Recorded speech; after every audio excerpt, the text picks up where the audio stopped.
those who are weary. This is the light of Jesus Christ. He made peace with us for us to understand why He died on the cross.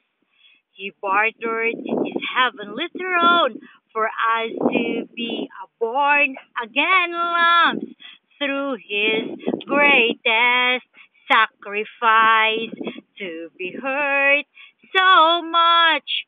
He teaches the way to righteousness. He honor his father and mother's will, perfecting the fifth commandment that gives beauty to the whole testament. Come unto me, those who are deceived. All your sins are already paid in full.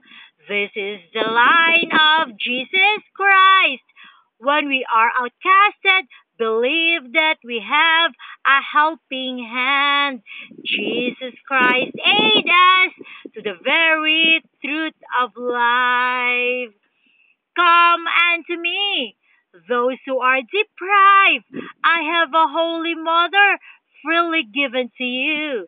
This is the line of Jesus Christ, the Holy Word that became flesh for us to gain wisdom like King Solomon, like the white pebbles that guide Hansel and Gretel back home for us to gaze the glory of God Most High.